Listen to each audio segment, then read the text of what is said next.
Good afternoon, everyone. Thank you for coming here on short notice today. Today, I want to speak with you about the City of Calgary's continuing engagement regarding the SW Transitway project. When I came in this morning, I heard reports on last night's public engagement event at the Wood Creek Community Association, reports from citizens, reports from my colleagues who work at the City of Calgary, and from our corporate security. I am extraordinarily disappointed. Let's be clear. At a previous meeting on this project in October, one of my colleagues who works at the City of Calgary was insulted and assaulted by a community member, including ripping at her clothing, pulling off her name tag, and yelling insulting comments at her. Last night, I understand the discussion went far beyond civil discourse. There was yelling, there was swearing, there was pushing and shoving, there were incidents of physical assault on City of Calgary staff, there were threats of violence, and yes, there was a death threat. This is inappropriate. It's wrong, it's un-Calgarian, and we will not stand for it. For many months, a tiny group of citizens in Southwest Calgary has been spreading misinformation about this project, and I've tolerated it because they have the opportunity and ability to speak how they wish. I will not tolerate threats, violence, or intimidation against other citizens or against my colleagues at the City of Calgary. If this happened in any other workplace, it would not be tolerated. Public engagement needs to be a safe space for citizens, a place where anyone can feel free to ask questions without being intimidated, and it must be a safe workplace for dedicated public servants. I am deeply disappointed at what happened last night. I know the actions of a few do not represent the greater population of citizens. I know that most citizens who were there last night just wanted to get more information and have respectful conversations with my colleagues who work for the City of Calgary. However, we did a survey of city staff who were there last night, and I want to share with you some of the results.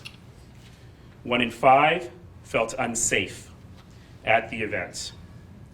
I'll share with you some of their experiences last night. These are anonymous quotes, which I don't know the names, from my colleagues at the city. There was a group of about 10 to 15 people who were very rude and hostile, raised voices, encroaching on personal space. One citizen continually asked me if I was stupid. He raised his fist right to my head in a knocking manner, and he said, "Does the city just feed you candy bars and shine bright lights in your eyes to force you to repeat whatever you say?" Ongoing verbal abuse from angry citizens. A man kept calling me sweetheart in a degrading, sexist way. Emotionally abusive feedback was directly related to members and affiliates of the Ready to Engage group. Comments were made about my skill, ability, job, employment, home ownership, age, and gender. There was a lot of shouting and finger pointing in some cases where people were in my face. I was called a liar. There were several times where I felt concerned for my safety. People yelled and talked over me and did not let me give a response. One gentleman who arrived before the room officially opened was asked to leave, got angry. I said to him, "I'm not sure why this is so confrontational." He replied, "You think I'm being confrontational? Wait till I get my hands on Brian Pincott." 85.7% of the staff who were interviewed yesterday say that last night's event, the citizens in attendance at last night's event were prevented from having meaningful conversations with city staff due to the actions of other citizens. With that, and given that there has been a history of bad behavior on this file, I have personally suggested that all face-to-face engagement on this particular topic be discontinued. We will have no more open houses. My staff will not be subject to that kind of abuse. My colleagues will not be subject to that kind of abuse. This is for safety of citizens and safety of my colleagues. This does not mean public engagement is going to stop. In fact, we are ramping up public engagement online. We'll have an open virtual town hall where people can submit questions by text or by video and get answers in a timely fashion. There'll be a safe space that people can access 24 hours a day. Anyone who participates will be connected with a city employee to get their questions answered and to get their voice heard. And it's not just about Q&As. We are actively looking for feedback. This is why it's so disappointing because we need to hear from citizens about what's important to them. We need to hear about which pedestrian overpasses matter. We need to hear about the underpass at 90th Avenue and how that could work. And the actions of a few citizens have made it impossible to do that in a traditional face-to-face comment. We're adjusting our design plans based on citizen feedback, and we will continue to do that. I'm wearing my pink shirt today. And when we think of Pink Shirt Day, we think of bullying in schools, and we think of protecting our kids from bullies. But you know what? We need to protect our entire community from bullies. We need to ensure that everyone who goes to work every day, particularly the dedicated public servants who work for the City of Calgary, can go to work in a harassment-free environment. And we need to name and shame bullying when we see it. And what we saw last night was bullying of other citizens and bullying of people who are dedicated public servants who just want to go to work every day and do their job. So I look forward to getting a lot of feedback using the new online system. I'm sorry, deeply sorry, as someone who believes so strongly in engagement, that we've had to take this step, but there will be no more open houses on this project for the time being. Questions? You said that there were death threats uttered than in the previous engagement staff who were physically assaulted. Is the city pursuing any charges? I can tell you that in the previous incidents in October where the assault happened, certainly that citizen was sent a letter from corporate security advising her that she was in a violation of the city's respectful workplace policy. I'm told that her husband attempted to physically remove her from the situation, and she has not returned. As for the incidents last night, they are under active investigation to determine if charges should be laid. By police? They are under active investigation. Mr. Mayor, why do you think there's so much pushback by the community on this file? There's not that much pushback by the community on this file. Let's remember that every community association along the way has approved of this. Every single one. What we have is a very small group of people who've been spreading misinformation on this, which is bad enough. They should be ashamed of themselves for misleading their neighbors. But they should deliberately be ashamed of themselves for bullying their neighbors. Oh, I forgot to tell you one from last night. This was my favorite one. Let's see if I can find it here. Let's see. Give me a moment, please. Here we are. I observed members of Ready to Engage sharing their petition with the people in line to enter, telling them that it was the city's event sign-up sheet. That's dirty pool.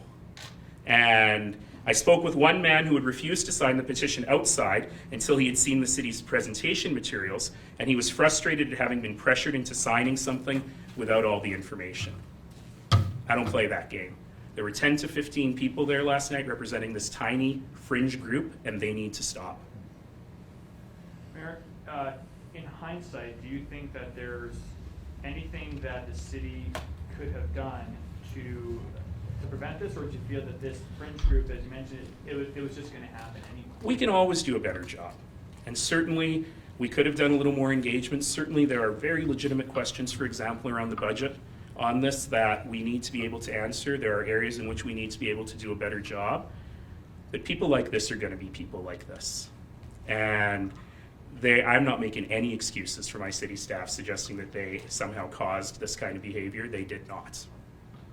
Was there any consideration, because there have been previous incidents, was there any consideration at that time of pausing or stopping? It is a decision that I made today after the reports that I heard earlier. So because I heard various answers last night to some fairly straightforward questions. I actually don't really want to talk about the project today. I really want to focus on the engagement.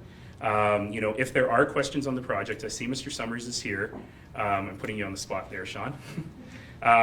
Councillor Pincott has been working very hard, as has Councillor Collier-Cart, on this project with engaging people. I mean, I can certainly answer some of the questions, but today I really want to focus on this. Well, is there any plan for City Council to look at this project again? There isn't really. This has actually been approved by City Council. The funding is in place.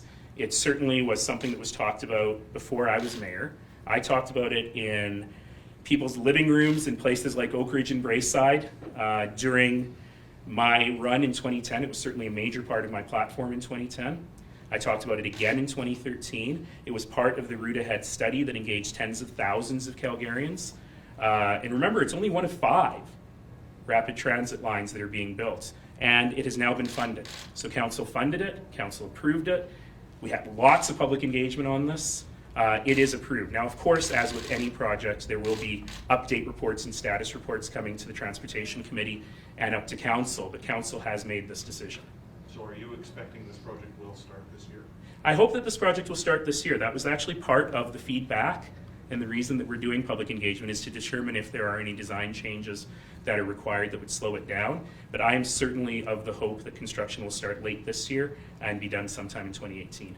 Are there any, after your announcement today and after what happened last night, is there any concern over, since obviously you just said this is going to continue, is there any concern about more threats to either email or telephone calls to councillors yourself? We'll take a zero tolerance policy on this. Had I been there last night, had I heard that death threat, I would have called the cops right then. And if we receive any abusive contact, whether in person, by email, or by phone, I have instructed the city to take a zero tolerance approach on that, and we will call the cops. Great, thanks All everybody. right, thanks everybody.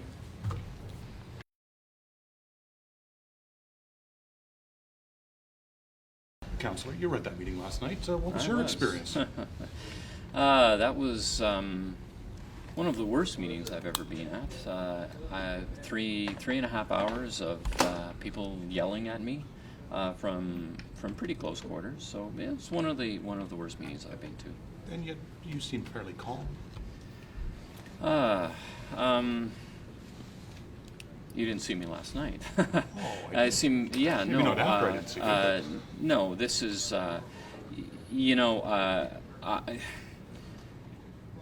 this has been, for me personally, this has been about 2 months of ongoing belligerence. 2 months of trying to cut through, as one of my constituents said last night, cut through misinformation and half-truths that have been spread about the project.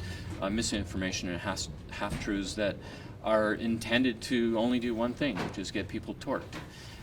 So I've been working on this one directly with communities and residents and for 2 months. So I kind of had an idea of what was coming last night. How would you assess the balance of people who have, even just last night, the residents who had legitimate concerns or legitimate worries with those who don't? So for me to try and balance it, one of the quotes that the mayor read was from the gentleman who was the first through the door, who was gunning for me. And what I heard from staff was that pretty much a lot of people were just saying, "Where's Pincott?"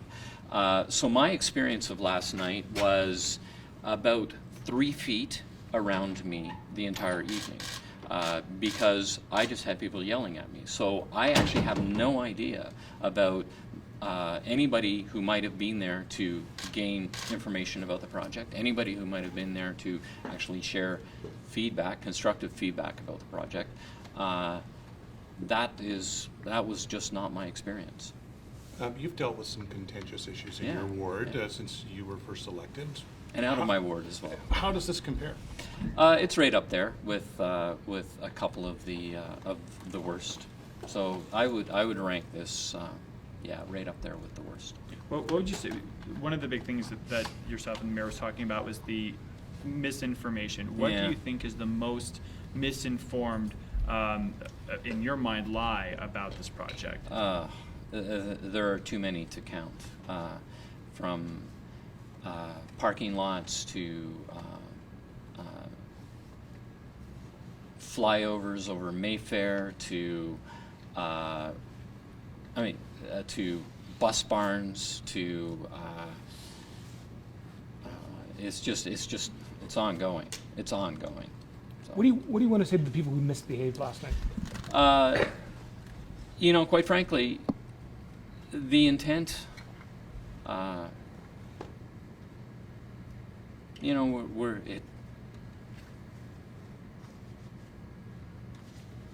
we're wearing pink today,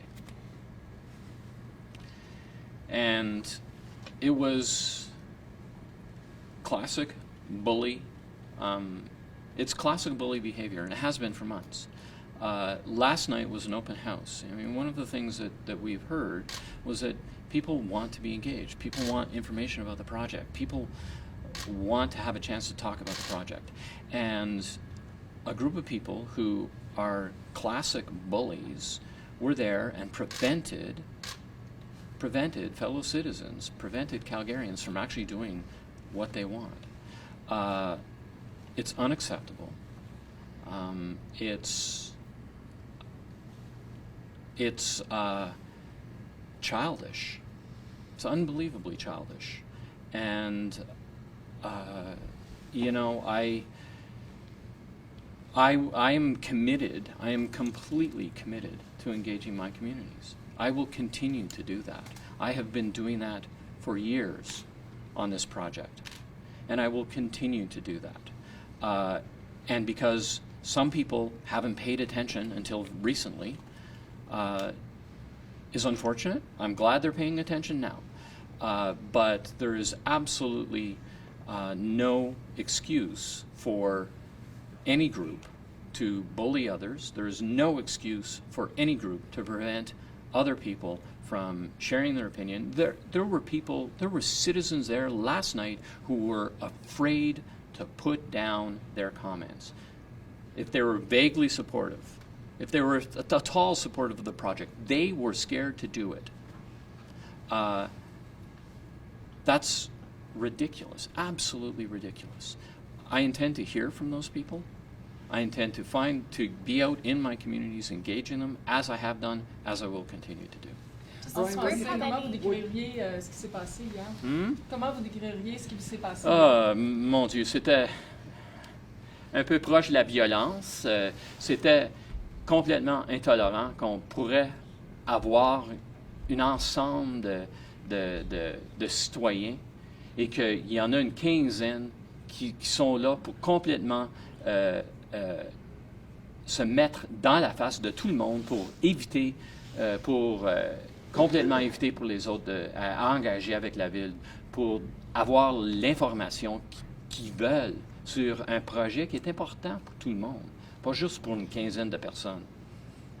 Does this group have any legitimate concerns as far as, in your opinion? You know what?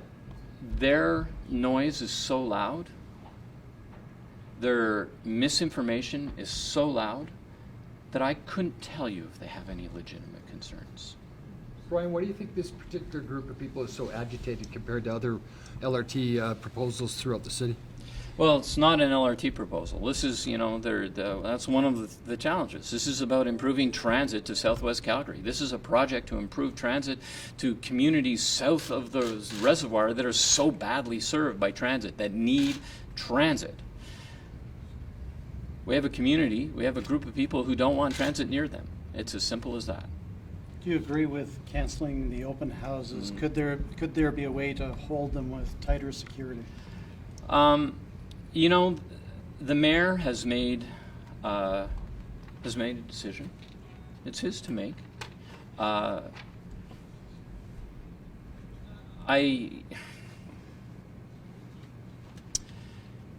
There has been a slow erosion of civility. There's been a slow erosion of civility in our city. There's been an erosion of civility in how people talk to each other, how people engage with the city of Calgary, how they engage with their elected officials. That slow erosion of civility probably needed a really strong, bold statement. They made that. So fair to say this goes well beyond this particular issue and this particular group. This extends to lots of different issues that come across your desk. As I said, there has been an erosion of civility over time, and this is by far this is the worst. But you know, we didn't get here in one step. Councillor Pincott, I need to pull you for your next meeting. Okay, thank Councillor, you. Thanks a lot. Can you tell us, did you feel unsafe last night? There were times I felt unsafe. Yes. How's this affected you? to wrap this up. No, let him answer the question. It challenges me in trying to find a way to do my job.